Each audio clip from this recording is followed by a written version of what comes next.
Good morning, ladies and gentlemen. Bonjour, mesdames et messieurs. Comment est-ce que ça va ce matin? Thank you.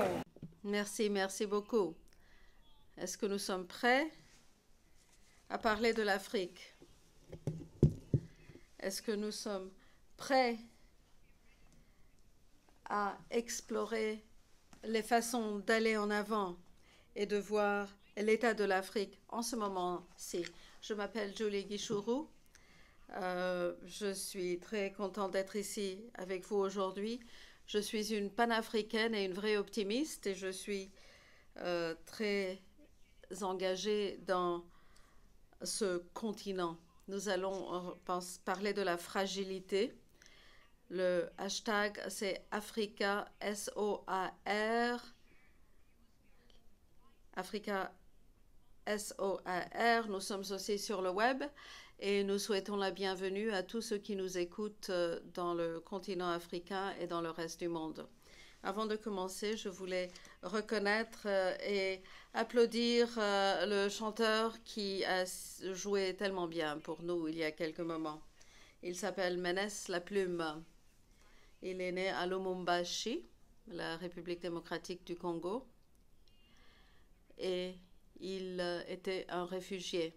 Je veux l'honorer parce que, après toutes ces expériences traumatiques, il fait beaucoup pour les autres. Il partage le message des réfugiés, de la lutte, de leurs besoins. Et il organise un festival chaque année à Malawi, un camp de réfugiés, le festival de musique Tumaini, qui est un événement d'envergure. Donc, applaudissons-le parce qu'il fait partie de la solution africaine. Et c'est pour cela que nous sommes ici. Pour commencer, pour établir un peu de contexte, je souhaite la bienvenue à Hafez Ghanem de la Banque mondiale. Merci beaucoup. Merci.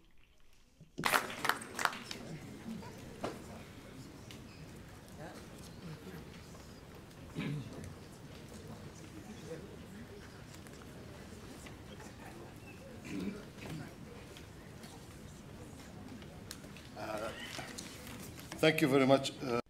Merci beaucoup, Julie. Bonjour, honorable ministre.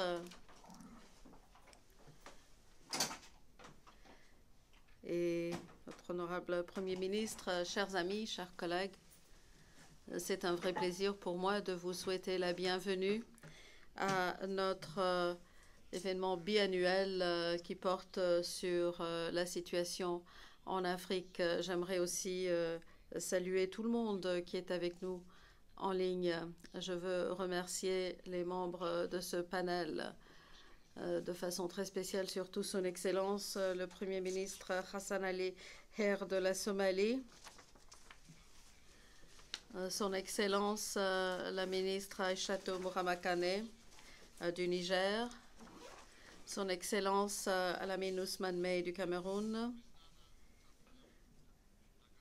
Madame Nana Apenem Dagadou de Save the Children aux États-Unis, et bien sûr mon ami et mon collègue Albert Zafak, économiste en chef pour la région Afrique.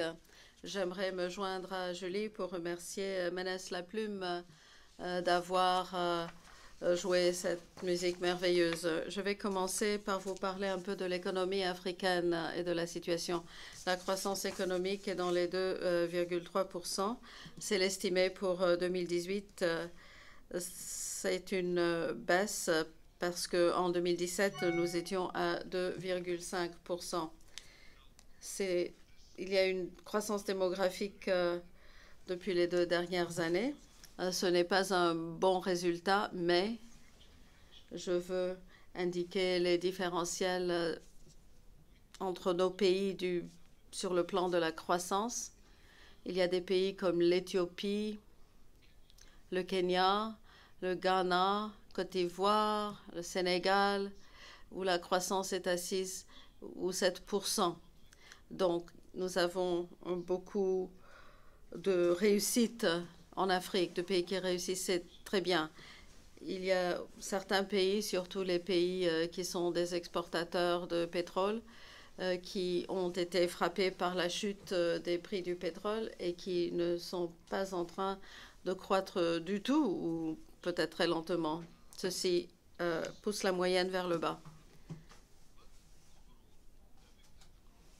Mais cela dit, une croissance qui est au-deçà de la croissance démographique n'est pas une chose positive, surtout quand on essaye d'éliminer la pauvreté extrême, la pauvreté approfondie.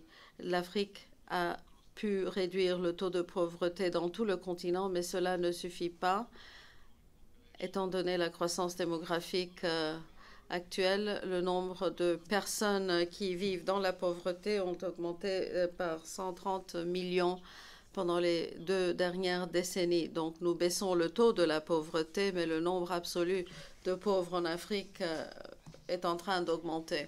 Et c'est quelque chose qui doit changer. Nous, à la Banque mondiale, sommes engagés à gagner la guerre contre la pauvreté. La seule façon de le faire au niveau international, c'est de gagner cette guerre en Afrique. Comment allons-nous mettre fin à la pauvreté? Notre équipe ici à la Banque mondiale vise 4 domaines: la transformation économique et la création d'emplois, surtout par le biais de la révolution numérique pour accélérer la croissance inclusive. Deuxièmement, le capital humain, des meilleurs investissements dans ce capital humain et surtout en améliorant la situation des femmes.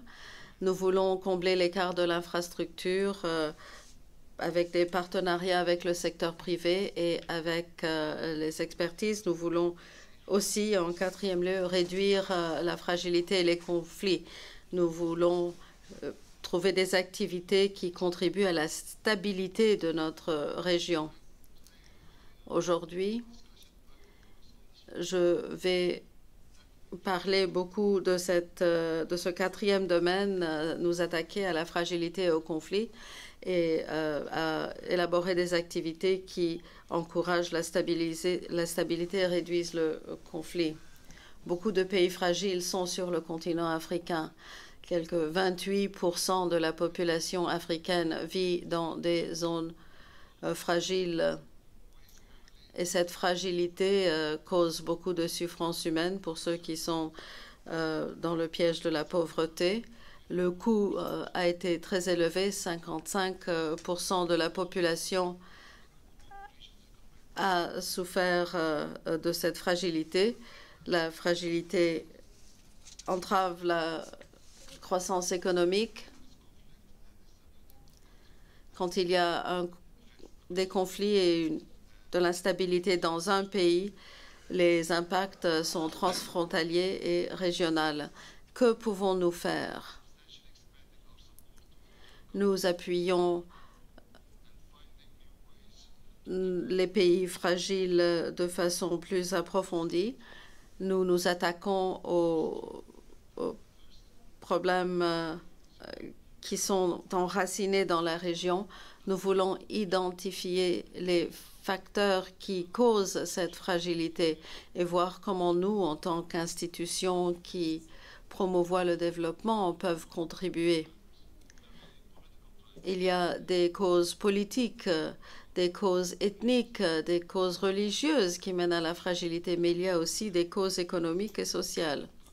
Dans beaucoup de ces pays fragiles, il y a 2 causes importantes de la fragilité économique et sociale. Premièrement, ce que j'appelle l'absence de l'État, le manque de crédibilité du gouvernement. Dans certains pays, il y a des régions entières où l'État, le gouvernement, est presque absent, où il n'y a aucune prestation de services, que ce soit des services sociaux, de l'éducation, la sécurité, la justice, les écoles. Quand le gouvernement n'offre pas de services, d'autres groupes prennent sa place. C'est une des premières causes de fragilité. Nous voyons que dans certains pays, il y a des régions entières où l'État est complètement absent. Une autre cause importante de la fragilité, c'est la perte d'espoir parmi les jeunes qui ne voient pas d'avenir, les jeunes qui se sentent exclus. Ils ont un sentiment d'injustice. Ces deux causes sont des cibles pour nous. Nous devons nous attaquer avec nos homologues dans les gouvernements. C'est là que nous pouvons agir. Et c'est là que nous pouvons et voulons faire plus. Deuxièmement,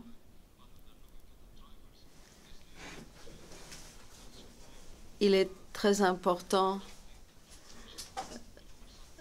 de voir la fragilité d'un point de vue régional. Les conflits et la fragilité ne s'arrêtent pas aux frontières des pays. Ce sont des problèmes transfrontaliers. En Afrique, par exemple, aujourd'hui, les conflits et les fragilités ne s'arrêtent pas aux frontières du Mali. Elles couvrent la région entière. Nous devons donc travailler ensemble avec une perspective régionale pour que les pays dans les sous-régions puissent travailler ensemble et s'attaquer ensemble à ces problèmes. Nous avons une approche régionale pour la région du lac Tchad.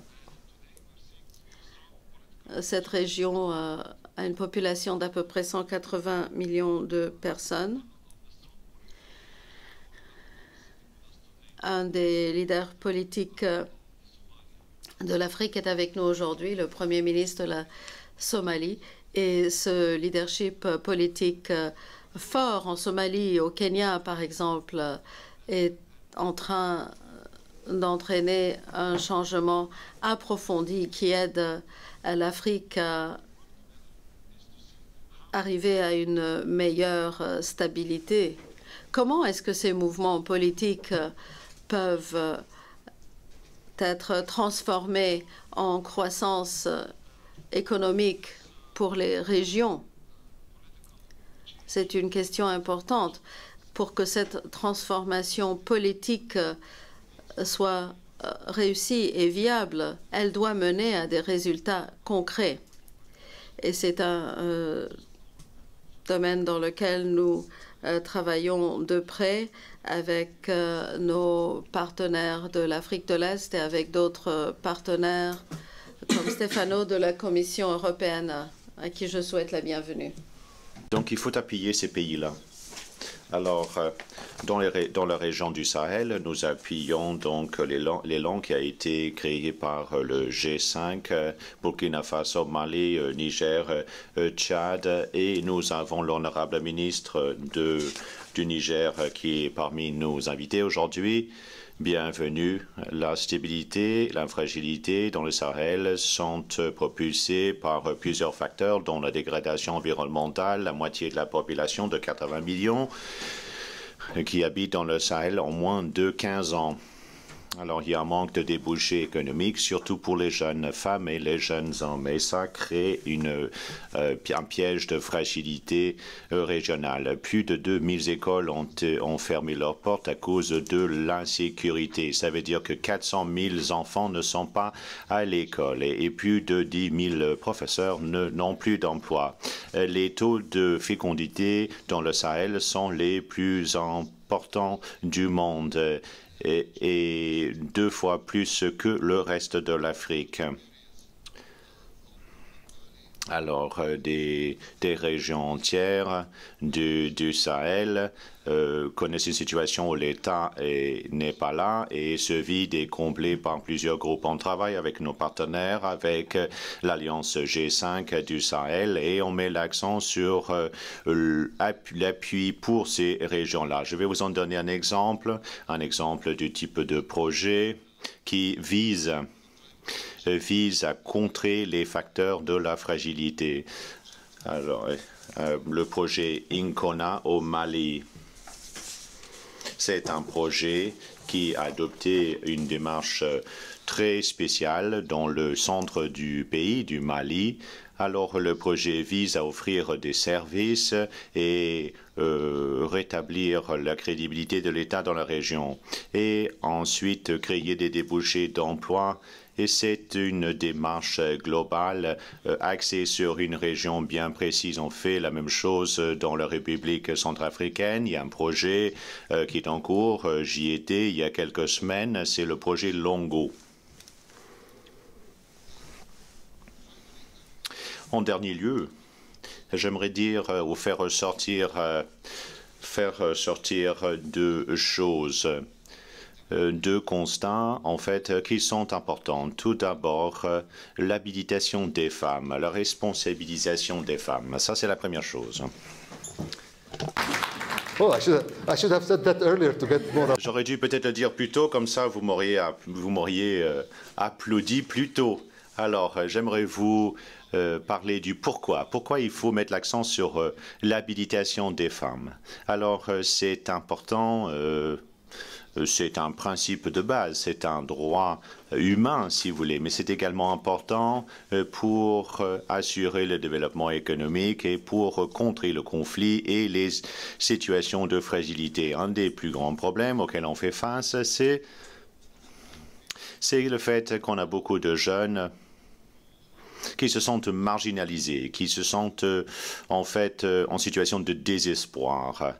Et pourquoi ils se sentent comme ça? C'est parce qu'il y a très peu d'éducation, le système d'éducation est faible, les gens se sentent coincés et sans débouchés. Alors, c'est important de contrer ce genre de situation. Et une façon de le faire, c'est de faire en sorte que les filles soient scolarisées également, que les filles ne se marient pas de façon précoce et que n'aient pas d'enfants quand ils sont toujours des enfants elles-mêmes. Alors, on travaille avec beaucoup des gouvernements des pays du Sahel pour mettre sur pied des projets qui se concentrent sur la scolarisation des filles. On veut garder les filles à l'école jusqu'au moins l'étape de l'école secondaire.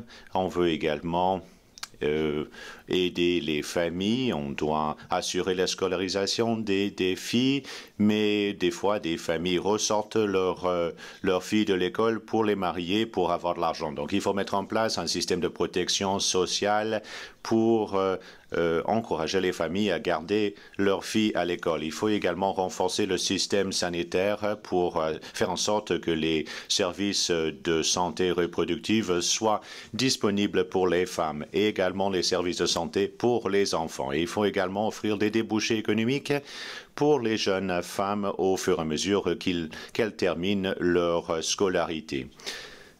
Ça, c'est la démarche que nous adoptons. C'est important pour nous de permettre à contrer la situation de l'indice de capital humain qui est faible. C'est quelque chose sur lequel il faut mettre l'accent dans les pays fragilisés. Mais je pense que c'est un problème dans tous les pays du continent, dans les pays non fragilisés et dans les pays fragilisés. Alors, deuxième chose que je voulais vous dire, l'importance de la transformation numérique. Profiter de la technologie dans les régions fragilisées. Les gens me disent, écoutez, ces pays sont très pauvres, connaissent des conflits, alors la technologie numérique ne devrait pas être la priorité pour ces pays-là, n'est-ce pas? Mais si notre priorité, en fait, c'est de créer des emplois, si notre priorité, c'est de créer de l'espoir même, alors nous devons passer par la technologie pour atteindre cet objectif. Et il faut transformer l'économie pour que l'économie devienne une économie numérique. Ça, c'est l'avenir. Nos jeunes ne vont pas tous fonder des start-up, ils ne vont pas tous devenir des Bill Gates. Non, pas du tout, rien de la sorte. Mais et l'économiste en chef va pouvoir en parler. Mais il y a des études qui montrent que le développement industriel dans le XXIe siècle exige un accès à l'Internet. On doit pouvoir se servir de l'Internet. La même chose s'applique aux services, que ce soit des services publics ou privés. L'agriculture moderne également dépend de l'économie numérique également. Donc, c'est très important. Alors, ce sont des deux thèmes que je voulais aborder avec vous ce matin. Et je vais conclure. Je sais que j'ai dépassé mon temps de parole et vous préférez entendre les interventions des conférenciers invités aujourd'hui, mais j'aimerais conclure en vous parlant d'une expérience que j'ai eue quand j'étais au Mali récemment. J'étais là pour parler de l'économie numérique.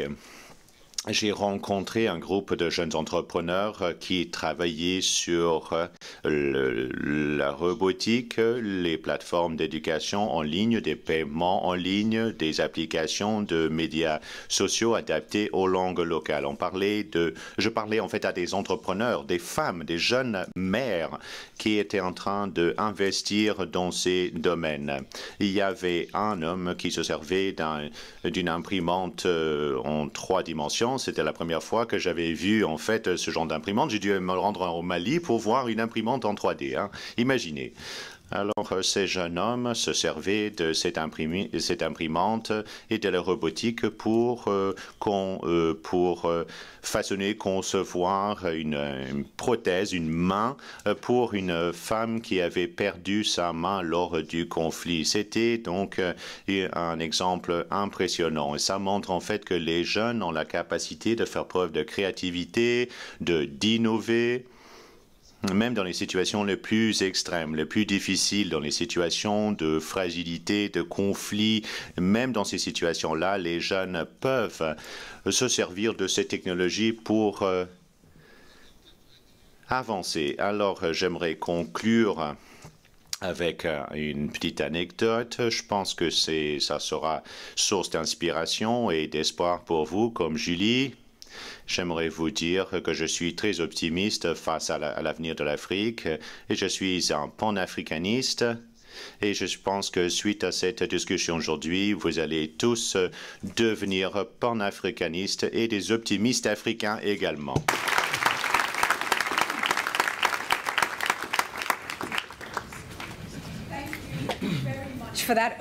Merci beaucoup de ces remarques d'ouverture.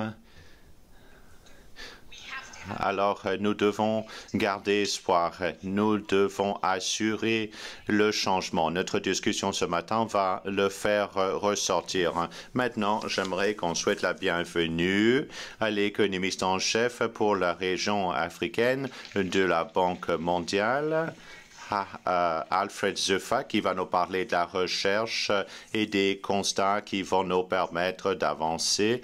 Alors, nous avons le mot-clic africa.fhfo. Vous avez la parole, Albert. Alors, une intervention d'ouverture très intéressante. C'est une source d'inspiration d'entendre en fait que les gens au Mali utilisaient une imprimante pour concevoir une prothèse. Alors, parlez-nous de la recherche que vous avez effectuée. Quels sont les chiffres? Sur quoi il faut mettre l'accent à l'avenir? Merci beaucoup, Julie. Honorables invités, bonjour. Alors, j'aimerais dire tout d'abord que la 19e édition de Africa's Pulse que nous lançons aujourd'hui met à jour nos prévisions macroéconomiques, mais parle également des entraves à la croissance africaine. Mais pas seulement ça, nous présentons quelques possibilités pour nous permettre d'avancer, de progresser. La révolution numérique est une de ces possibilités qu'il faut saisir. Alors, pour ce qui est de la croissance et les prévisions macroéconomiques, quand on s'est vu la dernière fois, c'était à Bali au mois d'octobre 2018, n'est-ce pas? Et alors, à ce moment-là, on prévoyait une croissance économique pour l'Afrique subsaharienne en 2018 s'élèverait à 2,7% en moyenne. Et on espérait en fait qu'en 2018, que la croissance économique dépasserait la croissance démographique. Mais ce matin, je dois vous dire que mon optimisme, parce que je suis optimiste de nature, mon optimisme a été mis à rude épreuve. La croissance a été assez lente, donc nous avons baissé nos prévisions de croissance pour 2018 pour les faire passer à 2,3%. Donc c'est une baisse de 0,4% par rapport au mois d'octobre.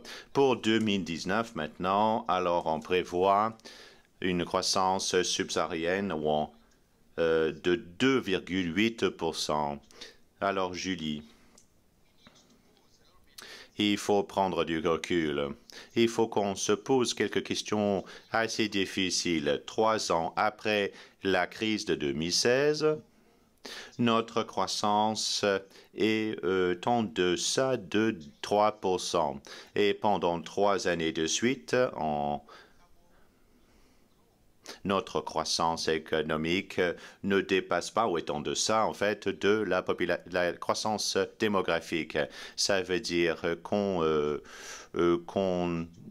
fait marche arrière. Alors, il faut renforcer la croissance, accélérer la croissance. Vous allez peut-être vous dire qu'Albert continue à parler de la croissance. Pourquoi est-elle importante? Oui, c'est important parce que si on n'accélère pas la croissance économique, nous n'allons pas pouvoir créer des emplois dont la population a besoin et nous n'allons pas pouvoir nous attaquer au défi qui est la pauvreté. C'est un autre risque à l'horizon, n'est-ce pas? Oui, j'ai l'impression en fait que l'Afrique se laisse imposer des choses. On ne fait pas preuve de proactivité. Il faut qu'on trace notre propre avenir. Vous avez identifié la fragilité comme étant une question importante. L'économie numérique également. Pourquoi ces deux choses sont si importantes pour l'avenir de l'Afrique? Merci, Julie. Alors, tout d'abord, comme on a dit ce matin, il faut qu'on comprenne que les raisons pour cette faible croissance sont en fait des facteurs intérieurs et internationaux. On voit un certain niveau de protectionnisme à l'échelle mondiale qui a une incidence sur la croissance économique de nos partenaires commerciaux les plus importants. Ça a un impact sur nous. On voit également une certaine volatilité au niveau des cours des denrées de base. Ça a une incidence sur notre croissance, mais pas tous les problèmes sont créés par le monde extérieur. Certains de ces problèmes sont créés chez nous. Alors, j'aimerais vous en parler maintenant. Premièrement, l'instabilité macroéconomique. L'instabilité macroéconomique, surtout notre dette, notre niveau d'endettement, c'est un problème. Plus de pays africains connaissent un niveau d'endettement élevé. On voit une poignée de pays africains avec un niveau d'inflation qui dépasse les 10%. Il y a des problèmes budgétaires également dans bon nombre de ces pays. Le deuxième problème auquel on fait face, qui a été créé par les pays africains, c'est l'incertitude. L'incertitude causée par les politiques, par la politique en général, et par le cadre réglementaire. Ça a une incidence négative sur l'investissement. Les pays tels que l'Afrique du Sud, en fait, connaissent une baisse d'investissement étranger. L'Afrique du Sud est en fait la deuxième économie africaine, ne connaît une croissance de seulement 2%. Le Nigeria également, par exemple, connaît une croissance de 1,9%.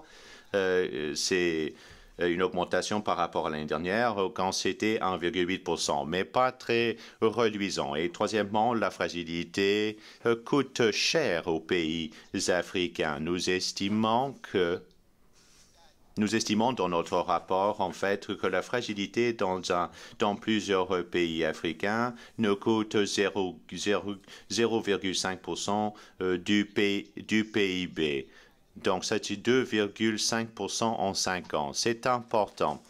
Mais pour ce qui est de la fragilité, j'aimerais également vous dire que nous avons de bonnes nouvelles néanmoins. La bonne nouvelle, c'est que que ce n'est pas mortel et qu'on peut surmonter ce problème. En fait, deux des pays les plus performants, l'Éthiopie et le Rwanda, étaient en situation fragile il n'y a pas si longtemps. Et plusieurs pays africains connaissent une croissance de plus de 5%, ne se trouvent pas dans la catégorie fragilisée, mais qui sont quand même touchés par la fragilité des autres. Donc, on a espoir qu'on va pouvoir maintenir la croissance dans un environnement de fragilisation. Les avantages, les débouchés de l'économie numérique sont en fait importants. Quel est votre point de vue? Je suis très enthousiaste face à la promesse, en fait, l'importance de l'économie numérique, parce que dans notre rapport, on essaie d'évaluer la dividende découlant la dividende ou l'augmentation de la croissance si on met en place une économie numérique. Et on constate que la révolution numérique pourrait ajouter jusqu'à 2 points de pourcentage au PIB de l'économie africaine et pourrait réduire le niveau de pauvreté de 1 point de pourcentage. Et on pourrait doubler cela si on combinait avec un investissement fort dans l'économie numérique. C'est une occasion à saisir. Et si nous adoptons cette démarche, on va pouvoir créer plus d'emplois, on va pouvoir mettre l'Afrique sur la voie vers une plus grande croissance, on va pouvoir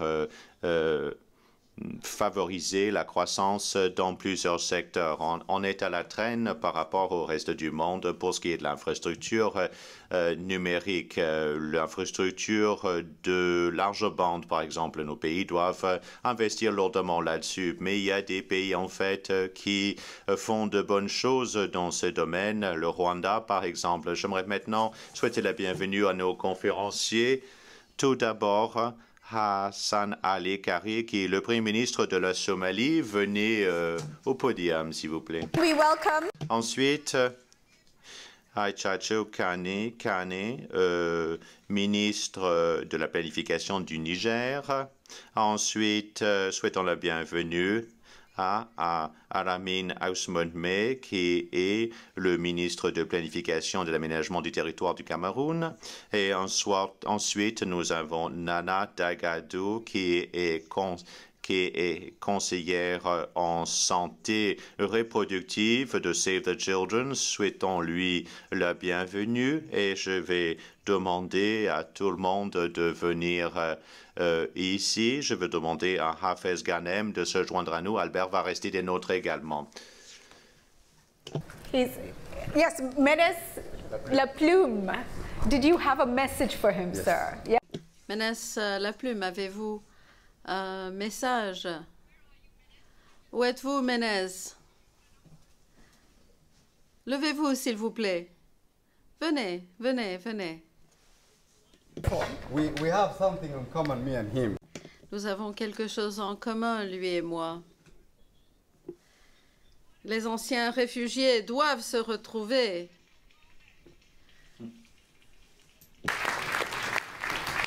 Wonderful. Oh, c'est bien, c'est bien. Très fier de vous. S'il vous plaît, prenez une photo. Une photo. S'il vous plaît, prenez la photo. I would love to join them, and I will join. Je veux être avec eux dans la photo. This is the Africa message. Voici le message Afrique. Merci. Ça m'inspire. Quelle merveilleuse façon de commencer la discussion de ce panel. Monsieur le ministre, je vais commencer par vous. Nous n'allions pas commencer par la dame? Oui, nous devions commencer avec les dames, mais à cause des questions de situation fragile, je vais commencer par vous. Nous avons parlé de l'importance de la coopération régionale pour nous attaquer à la fragilité. La Somalie a fait beaucoup de chemin, mais a encore beaucoup de pain sur la planche. Que faites-vous dans la région cette région de l'Afrique pour aider la Somalie. Nous avons des participants du gouvernement, du secteur financier, d'autres secteurs. Quel est votre message maintenant que vous laissez la situation de fragilité derrière vous? Merci. Moi, je représente la Somalie d'aujourd'hui, la Somalie de demain, la Somalie de l'avenir et pas la Somalie des 25 dernières années. Laissez-moi vous donner un peu de contexte. Nous essayons de nous éloigner de ce que l'Afrique a été, de ce que la Somalie a été. Commençons par là.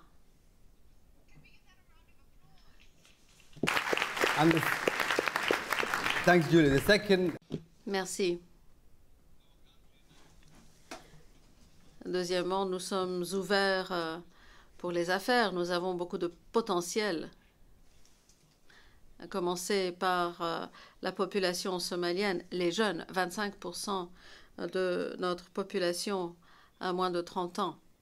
Nos entrepreneurs sont extrêmement dynamiques et nous avons toute une diaspora dans le monde entier.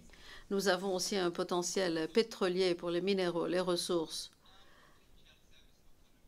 et un potentiel de prestation de services à cause de notre géographie.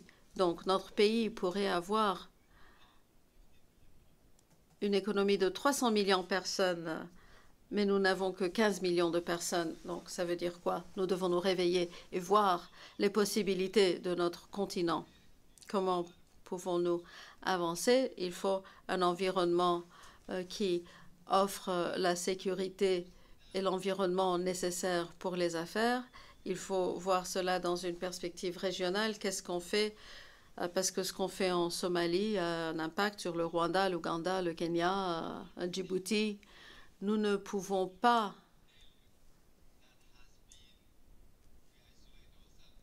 nous isoler comme nous le faisions par le passé. Nous devons voir la région de façon plus intégrée. Nous sommes donc en train d'établir ces réformes, mais il y a tout de même notre histoire qui ramène des notions de fragilité. L'investissement est primordial, mais le calendrier de ces investissements est aussi très important. Nous demandons donc à nos partenaires d'investir de façon ponctuelle, d'investir au bon moment pour nous aider à éviter de retomber dans la fragilité. Nous avons établi des processus qui nous aident à faire croître notre économie, mais dans la région, dans une région qui a des liens et une collaboration régionale, c'est ce qui va changer toute l'atmosphère et créer un peu d'espoir. Tout cela exige un bon leadership et ceux d'entre nous qui sont les chefs de file dans la région vont devoir changer nos vieilles façons de faire. Green Room, allow me to share this. Si vous permettez, le Premier ministre m'a dit qu'en tant que chef, nous devons nous poser la question, est-ce que c'est le système qui nous change ou est-ce que c'est nous qui changeons le système? C'est un excellent commentaire. Monsieur Canet, passons à l'expérience du Sahel. Parlez-nous de ce que fait le Niger pour s'attaquer à la fragilité et pour créer un environnement stable qui est propice à la croissance économique.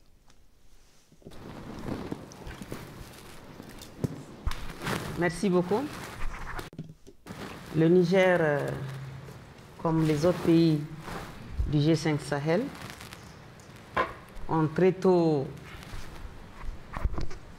convenu qu'il fallait faire face et donner des réponses adéquates aux problèmes que vit la zone sahélo-saharienne qui va de la Mauritanie, du Mali, Burkina Faso, Niger et Tchad.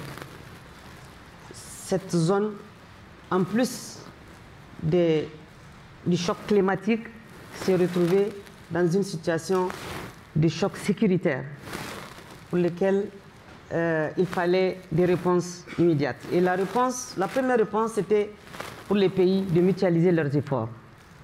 De mutualiser leurs efforts pour adresser les questions de sécurité, adresser les questions de développement dans les zones qui sont les zones qui les concernent. Et c'est pour cela qu'en 2014, ils ont décidé de créer le G5 Sahel.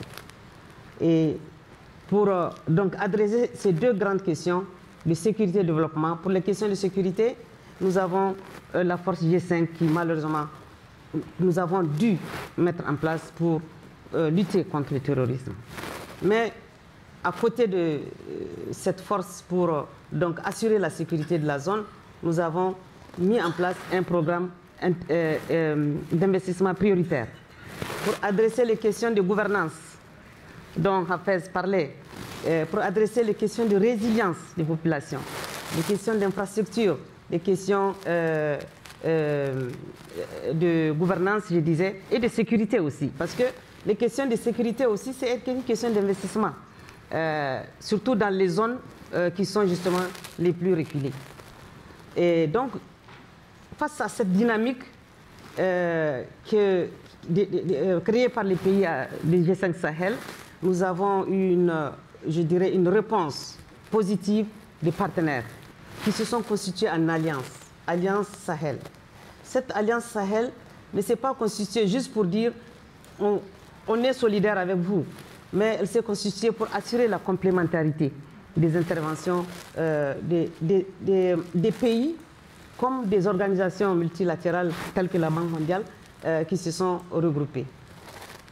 Et aussi pour apporter des réponses rapides, des réponses pointues aux problèmes qui sont posés. C'est d'ailleurs dans ce cadre que nos chefs d'État, voyant cette solidarité se manifester avec beaucoup d'engouement, avec vraiment la volonté d'adresser les vraies questions de fragilité auxquelles nous confrontons, ont demandé à l'Alliance Sahel en 2015, dans 2016 plutôt, de voir dans quelle mesure il est possible de mettre en place un programme de développement d'urgence qui va traiter, je dirais, si on peut le dire comme ça, les questions de fragilité qui se posent à nous de manière urgente dans les zones fragiles. Si je prends le cas du Niger, nous avons la zone des 3 frontières, par exemple, entre le Burkina, le Niger et le Mali. Où, donc, ce PDU qu'on appelle PDU, c'est un programme de développement d'urgence qui va régler le problème de l'eau, régler le problème de résilience des populations, régler le problème de cohésion sociale qui est très très important. Actuellement, vous n'êtes pas sans savoir que nous avons beaucoup de problèmes de conflits intercommunautaires dans ces zones-là. Donc voilà comment nous, évidemment, tout ceci indépendamment des efforts de chacun de nos pays. J'espère que j'aurai l'occasion de vous parler de ce que fait mon pays concrètement dans ce sens-là. Merci.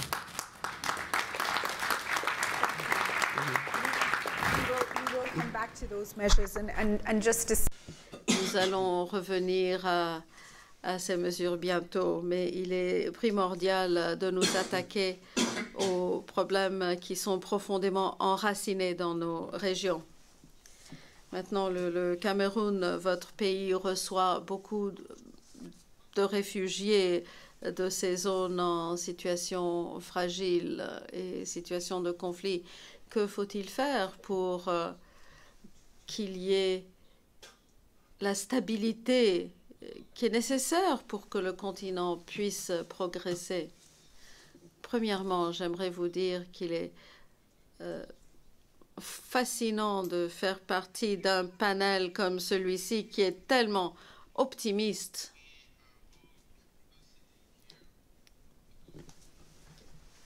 Nous sommes tous ici parce que nous croyons en l'Afrique, parce que nous voulons que l'Afrique soit non le continent de l'avenir, mais le continent du présent. Et c'est possible malgré la situation fragile dans laquelle elle se retrouve.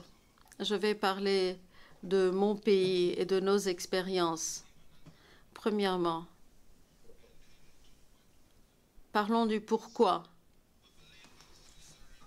Pourquoi est-ce que nous faisons ce que nous faisons parce que nous estimons que la solidarité, la conformité, la conformité avec les obligations internationales, c'est très important pour le Cameroun. Nous ne pouvons pas percevoir le Cameroun de façon isolée. Il faut intégrer les voisins dans nos mesures. Il y a deux axes qui vont renforcer le développement de notre continent, le développement inclusif de notre continent. Nous devons avoir une approche régionale et sous-régionale. Les pays doivent travailler ensemble. Mais revenons au Cameroun. Nous avons reçu presque 500 000 réfugiés. Ceci exerce beaucoup de pression économique, sociale, financière sur notre gouvernement. Nous faisons ce que nous pouvons pour subvenir à leurs besoins. Nous offrons des camps, des écoles, des soins de santé, mais nous ne pouvons pas faire ça tout seuls. Il y a 4 jours, nous avons signé une entente de financement avec la Banque mondiale d'à 190 millions de dollars pour subvenir aux besoins des réfugiés et des personnes en migration.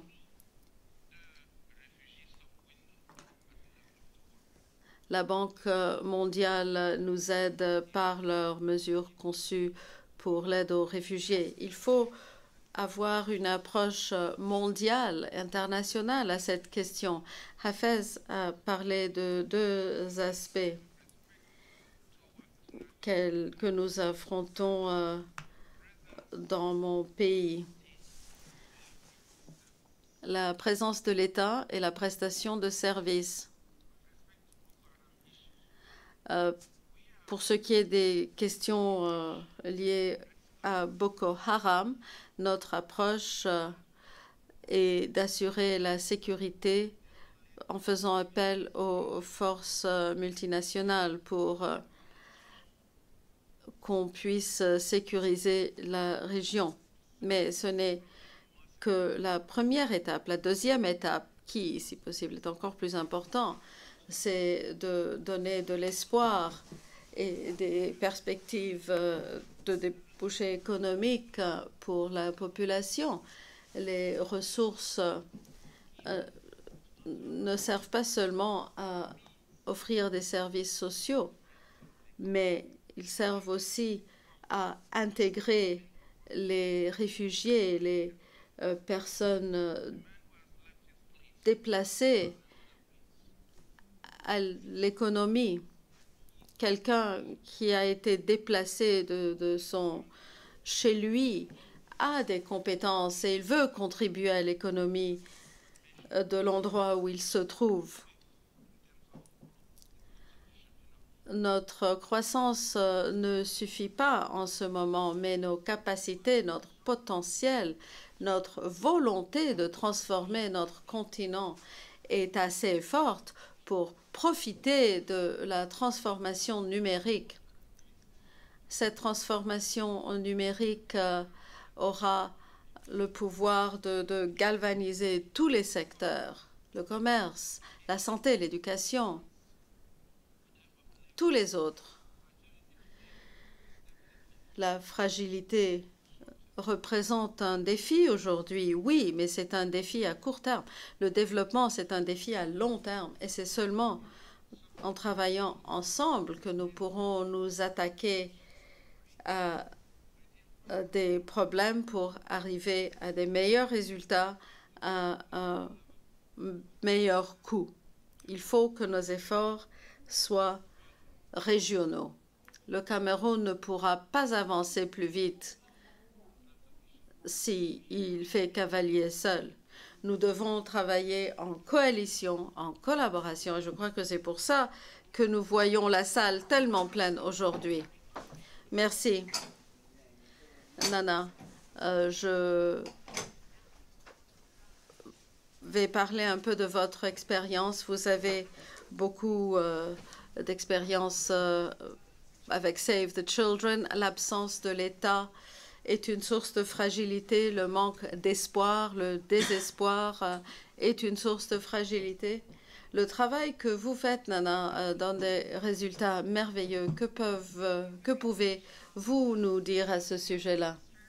Merci. Nous avons entendu les honorables ministres dire que la fragilité est une question complexe. Nous travaillons dans des secteurs variés. Des mesures qui sont très utiles pour prévenir la fragilité et atténuer ses impacts, c'est la santé sexuelle et reproductive. Il y a des avantages à tous les niveaux sociaux, écologiques et économiques. Les avantages, enfin, ce sont des programmes qui aident non seulement les femmes, mais les enfants, la société. Nous voyons des résultats au niveau personnel, communautaire et régional. Pour ce qui est des femmes, en nous concentrant sur des étapes importantes de leur vie, nous les aidons. Par exemple, les besoins d'une adolescente ne sont pas les mêmes que les besoins d'une femme qui vient de se marier et ne sont pas les mêmes que les besoins d'une femme qui a quelques enfants. Nous devons donc nous concentrer sur ces moments de transition dans leur vie et pouvoir offrir les différents services qui seront nécessaires à ces étapes différentes de leur vie. Pour les familles et les collectivités, nous voulons renforcer les normes de la société. Nous agissons avec l'environnement et la communauté. Est-ce que les maris, les communautés veulent appuyer les femmes, leur permettre d'être plus mobiles, leur permettre de travailler, leur permettre d'être scolarisés et leur permettre en fait d'être habilités? En tout cas, la santé sexuelle et reproductive mène aussi à ces discussions et ce processus de réflexion sur les normes sociales. Alors, on encourage les gens à travailler ensemble pour appuyer les femmes et leurs familles. Un exemple de cela, c'est dans le projet au Mali, financé par les États-Unis. On a constaté que certains des villages se sont regroupés pour créer des groupes d'action communautaire où ils lèvent des fonds et ils font des dons à des familles, des petits dons. Mais en travaillant ensemble, ils peuvent offrir des services ambulanciers pour transporter les mères en situation d'urgence lors d'une naissance. Alors, ils travaillent ensemble pour assurer les services reproductifs, de santé reproductive, mais on utilise les mêmes mécanismes pour améliorer les services de nutrition. Alors, pour combler tous les besoins de la collectivité. Merci beaucoup. Vous avez parlé de la santé sexuelle et reproductive. Il y a un bon programme en Afrique du Sud qui s'appelle Mothers to Mothers. Les femmes ont accès à l'information sur les accouchements, sur la santé reproductive. Madame Canet, vous êtes championne de la responsabilisation des femmes. Quelle est l'importance des collectivités de délaisser leurs pratiques communautaires traditionnelles pour embrasser la responsabilisation des femmes pour s'épanouir? Que diriez-vous aux gens dans la salle? Comment est-ce qu'on peut s'entraider pour faire passer le message? Merci pour cette question. Dans le conclave, on avait demandé à notre sœur de faire en sorte que nous soyons les seuls à parler avec ma sœur, parce que les hommes ont trop parlé pendant des années. Et c'est à notre tour de prendre la parole. Mais je vois qu'elle respecte cela. Donc, la question de l'autonomisation des femmes et des jeunes d'une manière générale, les jeunes femmes, est une question qui a un caractère certes social, mais qui a un caractère économique qu'on ne peut pas imaginer. Nous avons demandé à la Banque mondiale au Niger de nous faire une étude sur les inégalités de genre au Niger.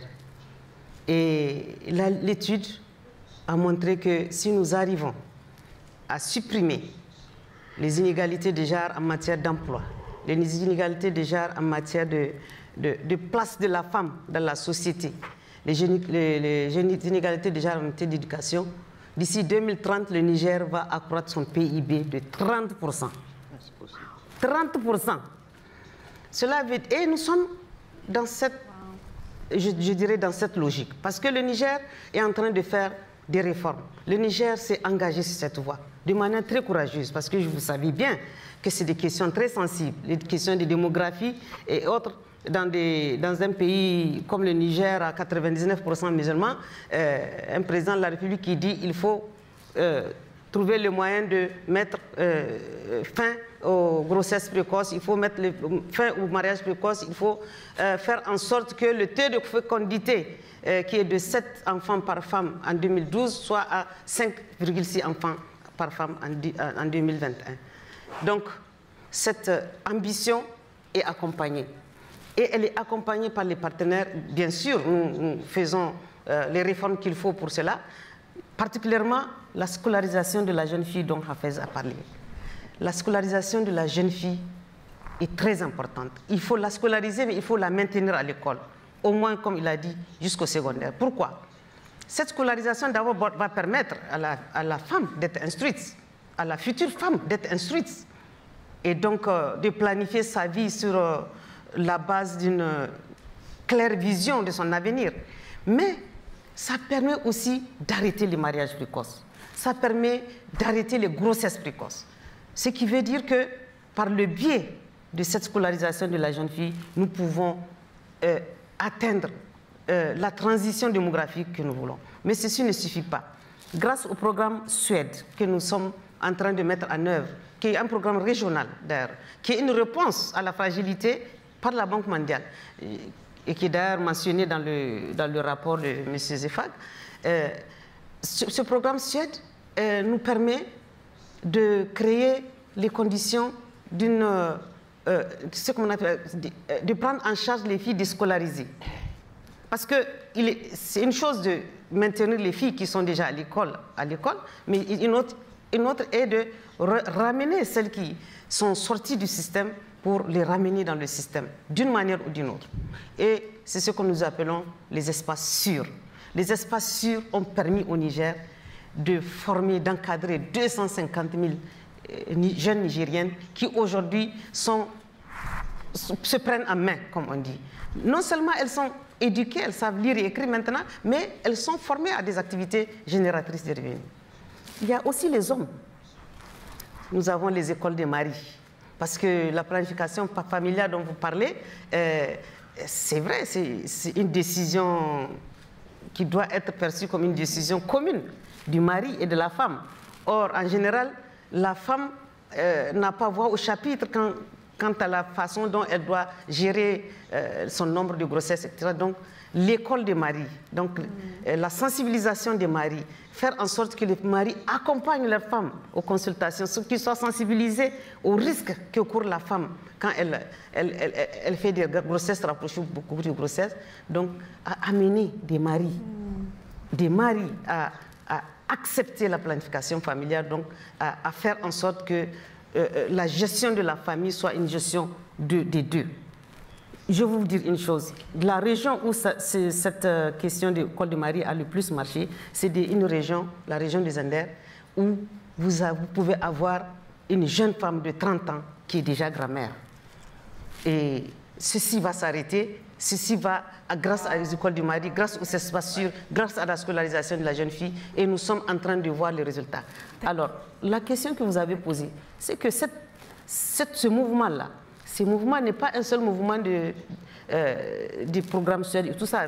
Il y a un mouvement global de tous les acteurs. C'est vrai les maris, mais il y a la chefferie traditionnelle qui joue un rôle important, qui est très respectée dans nos sociétés. Elle joue un rôle important de sensibilisation. Il y a les oulémas. Les oulémas sont impliqués dans le mouvement. Donc, vraiment, nous sommes... Thank you. Voilà. Thank you. Thank you so much for that. I was speaking to a group of young people about... Alors, moi, je parlais à un groupe de jeunes au sujet de la santé maternelle. Alors, il ne s'agit pas uniquement de la couverture universelle, ça commence au niveau de la famille et j'aimerais maintenant m'écarter du sujet de la conférence aujourd'hui pour dire ce qui suit. Si l'Afrique réussit la famille, on va réussir les communautés, les sociétés et les États. Le problème auquel on fait face n'est pas seulement un problème pour les régions rurales, pas seulement pour certaines cultures, c'est un problème pour tout le monde en Afrique. Moi, j'ai étudié dans les meilleures écoles. Moi, j'ai terminé l'école à 17 ans et à ma surprise, mon père a amené un jeune homme qui voulait me marier. Et moi, je me suis assise avec mon père. Je l'ai convaincu du fait que je voulais aller à l'université. J'étais chanceuse qu'il m'ait écouté. Pour d'autres, ce n'est pas le cas. Donc, il faut réussir la famille. En parlant de la fragilité, Monsieur le Premier ministre et à tous les hommes qui sont membres de ce panel, j'aimerais que vous nous aidiez à faire évoluer la société, partagez le message avec vos pays, vos collectivités, avec le continent. Ce n'est pas seulement un problème pour les femmes, on doit travailler ensemble, on doit se serrer les coudes et travailler ensemble. Ce que vous dites est tout à fait vrai. Alors, j'ai une histoire que j'aimerais vous raconter. Alors, pour moi, c'est un problème. 50% de la population est des femmes. Et pour qu'on puisse rebâtir nos pays, nous devons mettre à contribution toutes les ressources pour ce faire. Qu'est-ce que ça veut dire? Ça veut dire que laisser derrière 50% de sa population, ça veut dire que le moteur tourne au ralenti. Alors, de façon réaliste, si nous voulons rebâtir, renforcer nos pays, nous ne pouvons pas perdre la moitié de la population. Alors, en réalité, ça devrait être notre orientation. Au fur et à mesure qu'on réforme notre processus politique, il faut inclure les femmes dans le processus. On doit favoriser la croissance inclusive et il faut habiliter les femmes de façon convenable. Il faut qu'on tienne compte de toute la population finalement. Moi, je partage cette croyance, mais la réalité sur le terrain, c'est qu'il faut qu'on ait un débat ouvert là-dessus. Les femmes doivent s'organiser et doivent saisir le droit. Et les hommes doivent être les champions des femmes également. Monsieur le ministre, votre intervention là-dessus. Il faut être cohérent avec nos idées. Si on dit que le capital le plus important, ce sont les êtres humains, ça veut dire qu'il faut tenir compte des femmes et des hommes également. Deuxièmement, je n'ai pas vu donc un oiseau voler haut et très loin avec une seule aile. On a besoin des deux ailes. Jusque-là, nous n'avons pas assez profité des femmes, finalement. Les femmes doivent prendre place au sein de notre société et doivent complémenter les actions qui sont déjà en cours. Il m'est clair que les perspectives du continent et du monde entier, Si nous voulons nous occuper de tous les défis auxquels on fait face, comme a dit la ministre du Niger, on fait face à des obstacles de type religieux, traditionnel, qui empêchent les femmes de s'asseoir où elles doivent s'asseoir. Il faut qu'on globalise notre action. Et il faut sensibiliser tout d'abord, il faut sensibiliser les uns et les autres. Et là où c'est possible, même si on a le même niveau de compétence, il faut faire la promotion des femmes. Merci beaucoup. Vous avez déjà abordé le sujet. J'aimerais savoir ce que vous en pensez à ce sujet. Alors, je ne vais pas répéter ce que j'ai déjà dit, mais j'aimerais faire ressortir une chose. C'est bien de voir qu'on parle de cette question aujourd'hui. Et on devrait continuer à en parler, parce que sinon, rien ne va se faire. Alors, quand j'ai commencé à aborder la question des femmes au Parlement, de l'importance des services de santé reproductive pour les femmes, etc., la réaction initiale de mes collègues à la banque était non, il faut faire preuve il faut faire preuve de prudence. C'est une question délicate. Il va y avoir beaucoup de réticence. Non, je ne veux pas faire preuve de prudence. Moi, je veux parler librement. Alors, j'ai été agréablement surpris.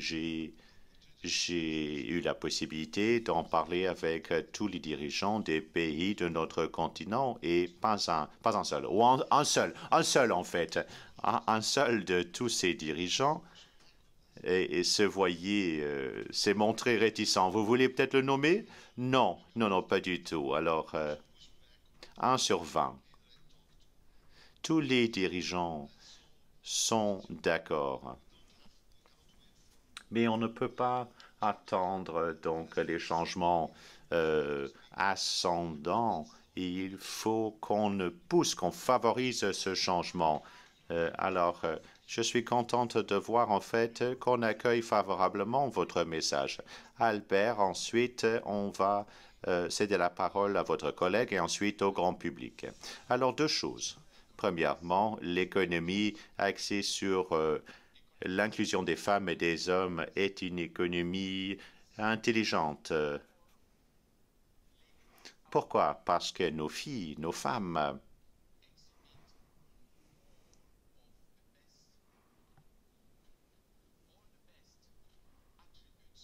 ont les attributs nécessaires pour contribuer plus à nos sociétés. On ne peut pas piloter un avion avec un seul réacteur, n'est-ce pas? Il faut qu'on inclue les femmes pour assurer une bonne croissance économique. Ça va de soi. La raison pour laquelle on établit un lien entre la discussion sur la fragilité avec l'habilitation, la responsabilisation des femmes, eh bien, c'est parce que les femmes et les enfants sont les gens qui sont en fait plus touchés par la fragilité. Normalement, c'est les hommes qui créent la situation de fragilité. C'est important d'inclure les femmes, de les intégrer dans les systèmes décisionnels pour que les femmes puissent avoir voix au chapitre. Alors, c'est quelque chose sur lequel on va travailler justement. Merci beaucoup. Alors maintenant, on va permettre aux membres du public de poser leurs questions, mais j'aimerais qu'on aborde d'autres questions, telles que le changement climatique qui cause la fragilité également. Quelles sont les autres questions dont il faut tenir compte quand on pense à la résolution de la fragilité? Alors pour nous, il faut des partenariats, il faut de la collaboration. Un traité avec la société civile régionale, avec les gouvernements régionaux, établir des partenariats dans l'ouest africain, et dans le sud et dans le centre de l'Afrique, il y a des réseaux où on peut appuyer la gouvernance.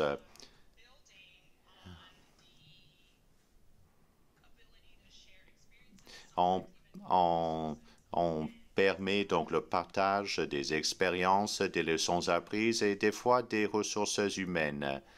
On travaille dans le développement et dans le domaine de l'aide humanitaire. Il faut combler l'écart. Et alors, il faut décider comment on peut assurer la transition. Il y a peut-être des contextes où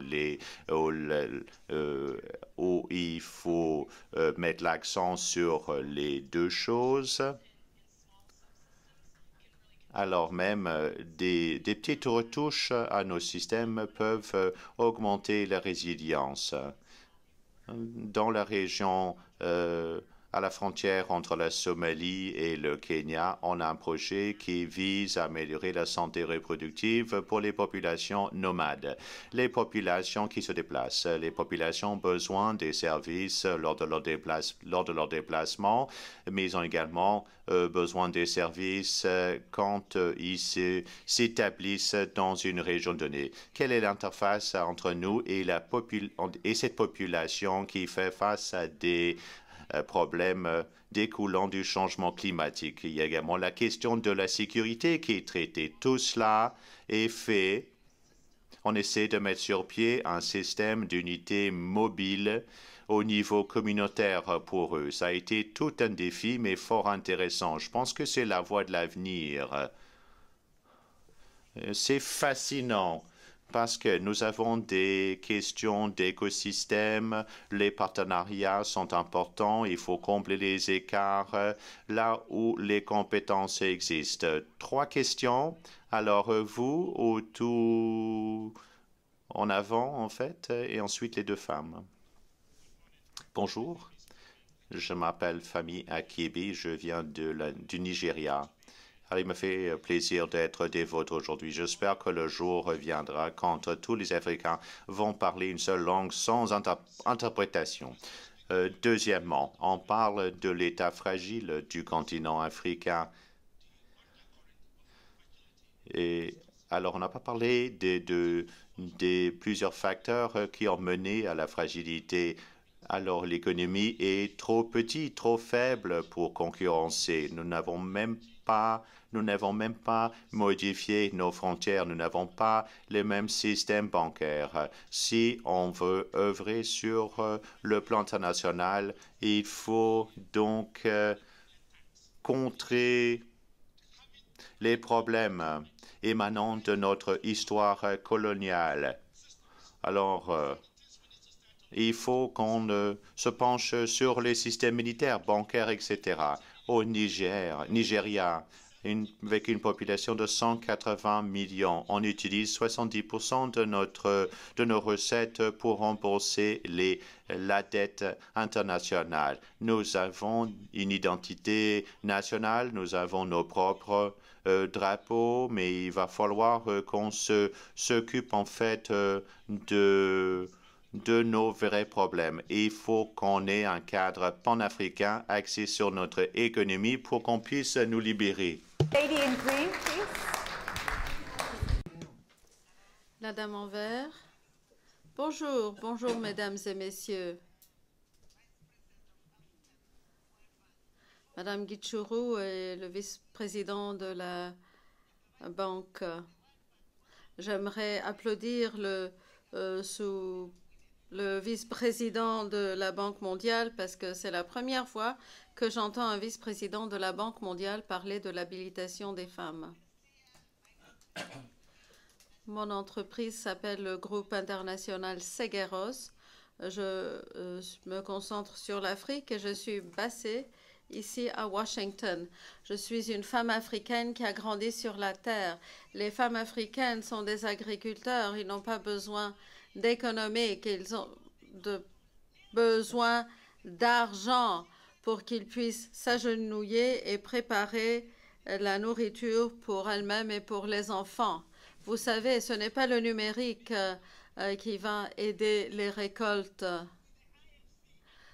Que pouvez-vous faire avec la SFI? Investissez dans l'agriculture Je veux que vous me nommiez, moi, pour que je puisse venir dans votre bureau et vous montrer ce qu'on peut faire. Thank you so much. Can I Merci beaucoup. Est-ce qu'il y a un représentant de la SFI? Est-ce qu'il y a quelqu'un ici de la SFI? C'est un commentaire excellent. L'investissement dans les agriculteurs locaux est crucial dans la transformation du continent. Un jeune homme, là, vers ma gauche. trying? Okay, another one is coming. Ou il y a quelqu'un d'autre qui passe au micro. Merci. Thank you. Merci. Je m'appelle Roja Sokolobe de Lesotho. J'ai entendu tous les excellents commentaires des membres du panel et je les remercie. Ce qui m'inquiète surtout sur la question du capital humain et de l'habilitation des femmes, c'est la question suivante. Que pouvons-nous faire étant donné que nos sociétés devraient employer plus de femmes, donner plus d'emplois à des femmes? Nous devons convaincre les pères à permettre à leurs filles d'aller à l'école. Il faudrait penser à des mesures plus terre à terre et plus logiques parce qu'il faut que les pères laissent leurs filles aller à l'école. Please, sir. The mic is coming. It's coming. Merci. Merci, Julie. Je m'appelle Abdullah Jani.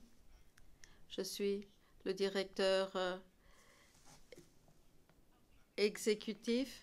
Pardon, est-ce que vous m'entendez? S'il vous plaît, rapprochez le micro. Oui, ça va. Je suis l'économiste en chef. J'aimerais remercier, je devrais dire, l'économiste en chef et le vice-président de cet excellent rapport.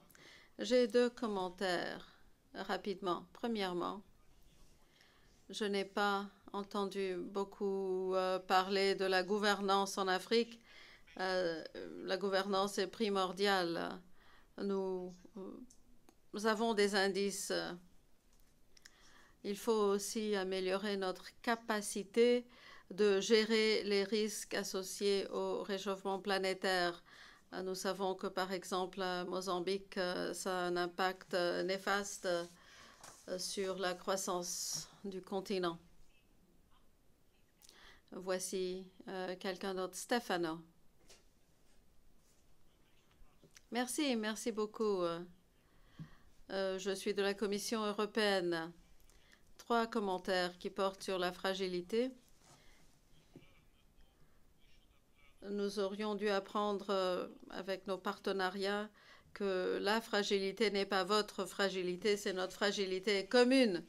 Et c'est quelque chose qui implique que tous les partenaires devraient avoir une perspective différente. Qu'on soit optimiste ou réaliste, ou les deux, il faut trouver des solutions communes.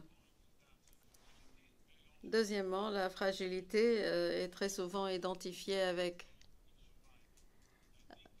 la question qu'il faut trouver de l'aide pour survivre. Il ne faut pas rester là, il faut être beaucoup plus ambitieux.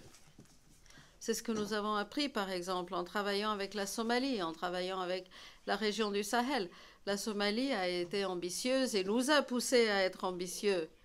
Ils nous ont encouragés à prendre des risques et à investir dans un budget qui, en principe, n'existait pas, mais nous avons créé une dynamique, donc il faut penser à l'investissement. Le Sahel a été très ambitieux. Il a pris en main ces questions de sécurité avec le groupe du G5 du Sahel. Il faut donc être ambitieux et aller bien au-delà de notions de survie.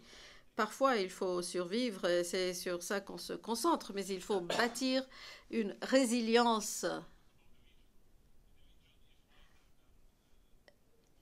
Comme on disait aussi, la région est bien plus large que les frontières. Une région qui n'est pas loin de la fragilité, c'est l'Europe. Nous avons un espace commun. En Afrique, le projet d'une zone panafricaine de libre-échange offre des possibilités très intéressantes. Il faut donc une approche commune à la fragilité parce que la fragilité elle-même est commune. Merci pour vos questions. Revenons maintenant au panel.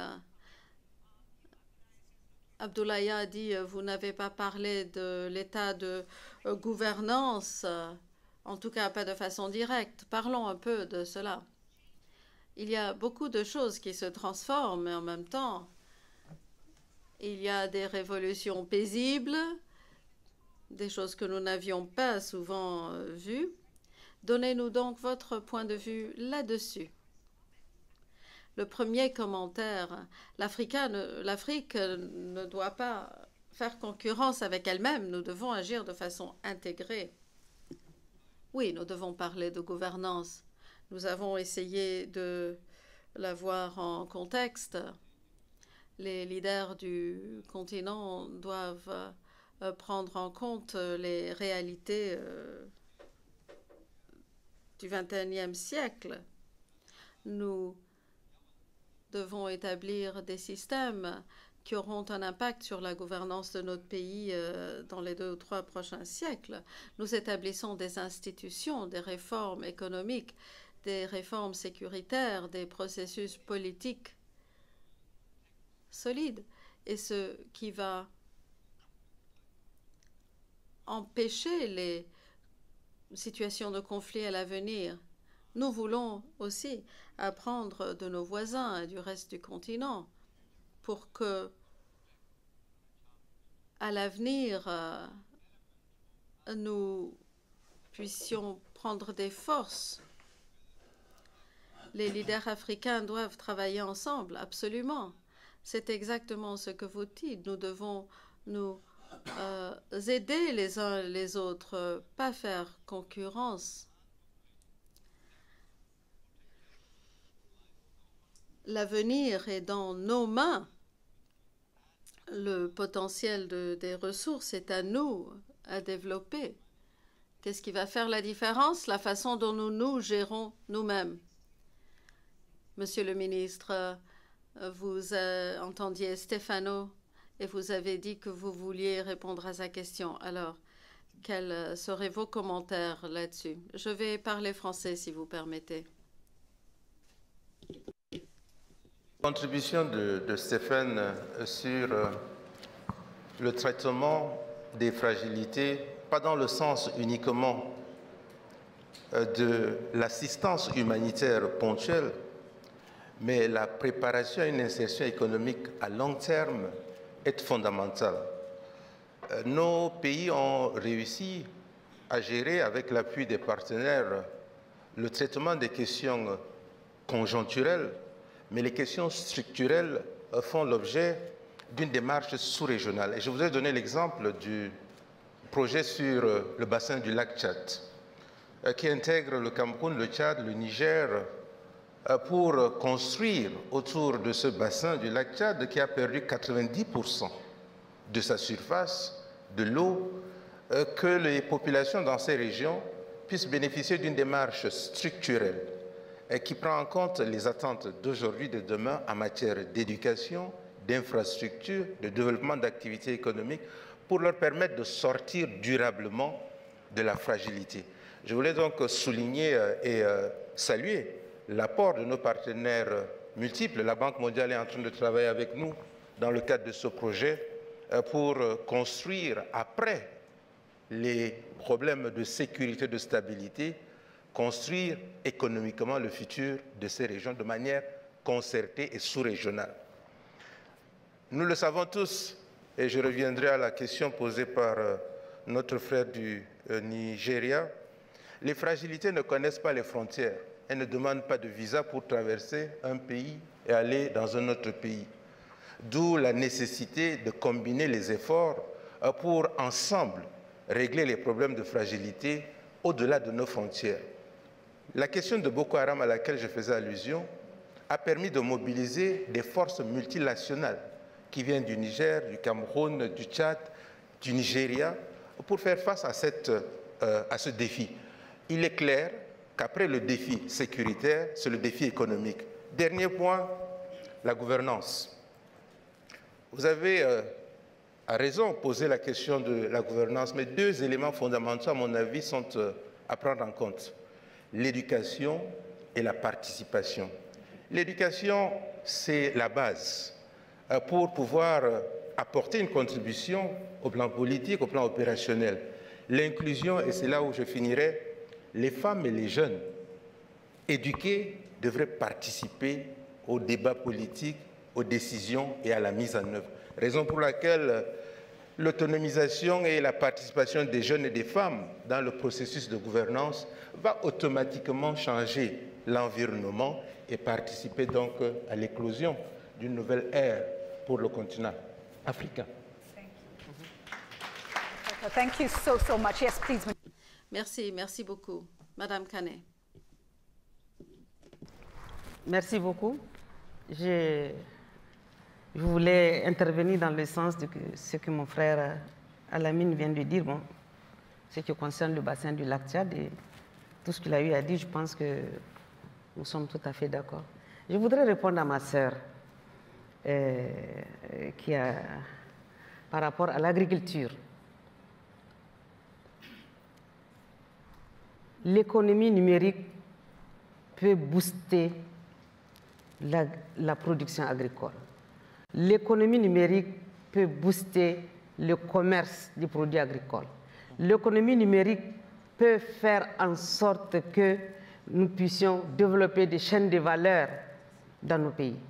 Nous sommes en train de l'expérimenter au Niger. Si aujourd'hui, dans le rapport d'Albert, il y a cette mention de l'économie numérique, vous pouvez être sûr, c'est parce que c'est sur la base des expériences vécues. Au Niger, nous avons un programme de développement de l'agriculture où les 80 000 paysans sont connectés pour être informés sur les prix des semences, pour être informés sur les prix de l'engrais, etc., pour se ravitailler au meilleur prix, au meilleur endroit. Ils sont connectés pour poser leurs problèmes. J'ai un problème de chenille, comment le résoudre? Comment traiter mon champ? Il y a quelque chose qui ne va pas, qu'est-ce qui se passe? Donc, ils sont connectés, ils téléphonent. Et il y a des encadreurs qui leur donnent des réponses. Et les femmes, moi j'ai vu, c'est pas parce que j'ai vu des femmes profiter de ce genre d'expérience. Il y a quelqu'un qui a été appuyé dans la production de moringa. Il fait de l'horticulture de manière générale. Donc, mais c'est le moringa surtout qu'il fait. Ce monsieur, il avait un problème d'irrigation. Grâce à ce projet, on a énergie solaire pour mettre en place son goutte à goutte, il a augmenté sa production. Et qui profite de la production? C'est les femmes à qui il cède. Donc c'est pour vous dire que l'économie numérique, au contraire, est un accélérateur de croissance dans la production agricole. Merci. So, very important is how we... Il est très important de voir comment nous pouvons utiliser cette économie numérique pour aider le continent. Malheureusement, il ne nous reste que quelques minutes. Nana, je voulais vous demander quelques derniers commentaires. Hafez et Albert aussi. Nana, la question qui a été soulevée par le jeune homme de Lesotho, il dit « Nous connaissons les sociétés dans lesquelles nous vivons. Quel message avez-vous pour lui? Qu'est-ce qu'il peut prendre de tout cela? Comment est-ce que nous pouvons travailler ensemble pour améliorer les choses ?» C'est certainement un défi. Il y a des niveaux et des facteurs différents, mais moi aussi, je suis jeune, donc je me considère aussi jeune en vertu des normes de l'Union africaine.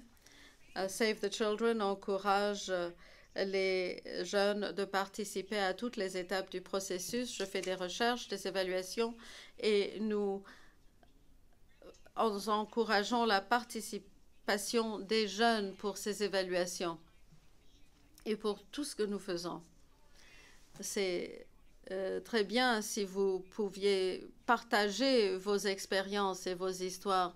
J'ai vu des jeunes femmes dans nos programmes qui ont une voix, qui parlent de leurs expériences et qui contribuent à la formation de relations. Vous savez, c'est une question de partenariat. Les parents qui travaillent avec les enfants, les familles qui travaillent ensemble, et nous pouvons bâtir sur tout cela. Les gens sont prêts à écouter et il est parfois surprenant de voir que les normes que vous pensez seraient présents ne sont pas en fait présents. Quand vous commencez par exemple à parler à votre père, vous allez trouver que vous avez plus en commun que vous ne pensiez. Peut-être vous n'avez jamais eu la possibilité de partager vos inquiétudes et de discuter de solutions ensemble. Souvent, c'est une seule voix qui fait démarrer la solution. Il y a eu des questions sur les médias sociaux qui portaient là-dessus. Le changement climatique, sommes-nous prêts? Quel message avez-vous au sujet du réchauffement planétaire? Je vais dire un mot au sujet de la gouvernance aussi, si vous permettez, Julie. Je suis d'accord avec le fait qu'il faut parler de gouvernance, mais il ne faut pas seulement en parler. Il faut agir, c'est urgent. Il y a 20 ans, le président de la Banque mondiale a dit que la corruption, c'était le cancer du développement. La Banque mondiale a travaillé avec les pays pour aider à éliminer la corruption. Mais il faut que ça commence à l'intérieur du pays. La Banque mondiale ne peut pas mettre fin à la corruption. Ce sont des efforts qui doivent être menés par les pays eux-mêmes. Si la solution ne vient pas de l'interne, ça ne va pas réussir. Nos efforts ne vont pas réussir. Un aspect important qui découle de notre rapport, c'est ceci: la révolution numérique peut aider à atténuer la corruption.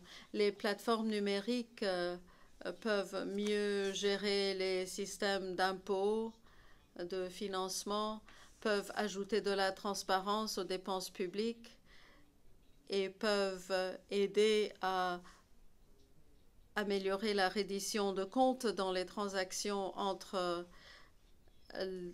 les citoyens et le gouvernement. Une des causes de fragilité en Afrique, c'est le changement climatique. Nous devons être beaucoup plus proactifs, préparer nos pays, préparer nos infrastructures et nos stratégies doivent être résilientes pour résister au changement climatique. Le dernier mot sera le vôtre. Bon, j'en aurai deux. Merci. Le panafricanisme et l'intégration économique. Mes collègues et moi ont voyagé à Silicon Valley, en Californie, la semaine dernière pour parler aux sociétés, grandes sociétés technologiques, pour les inviter à investir en Afrique. Ils investissent beaucoup en Inde, donc j'ai posé la question, pourquoi en Inde et pas en Afrique? Vous savez, ils ont dit en Inde, il y a 1,2 milliard de personnes. En Afrique, il y a aussi 1,2 milliard de personnes. Mais en Inde, il n'y a qu'un pays et en Afrique, il y a 54 pays avec des règles et des marchés différents. C'est donc plus compliqué. L'intégration économique est donc très attrayante parce que le résultat serait un grand marché. Je veux aussi souligner le commentaire de Stefano qui nous encourage à être ambitieux. Souvent en Afrique, nous ne sommes pas assez ambitieux. Nous devons établir des objectifs importants et travailler fort pour les atteindre. Ça vaut la peine donc de se fixer des objectifs importants et ensuite de les réaliser. Alors, normalement, je vais vous parler je vais vous citer un proverbe africain, mais je vais reprendre vos mots. Être ambitieux, l'Afrique doit, nous n'avons pas le choix. C'est intéressant de voir que nous avons la zone de libre-échange panafricain. On peut faire de grandes choses. On nous dit en fait que l'Afrique fonctionne avec un seul réacteur ou un demi-réacteur, mais l'Afrique continue à être résiliente. Imaginons ce qu'on pourrait faire avec 2 réacteurs ou un réacteur entier. Et vous avez parlé d'un oiseau avec 2 ailes. Merci beaucoup à tout le monde, tous les conférenciers. Merci d'avoir été des nôtres. Passez une très belle journée.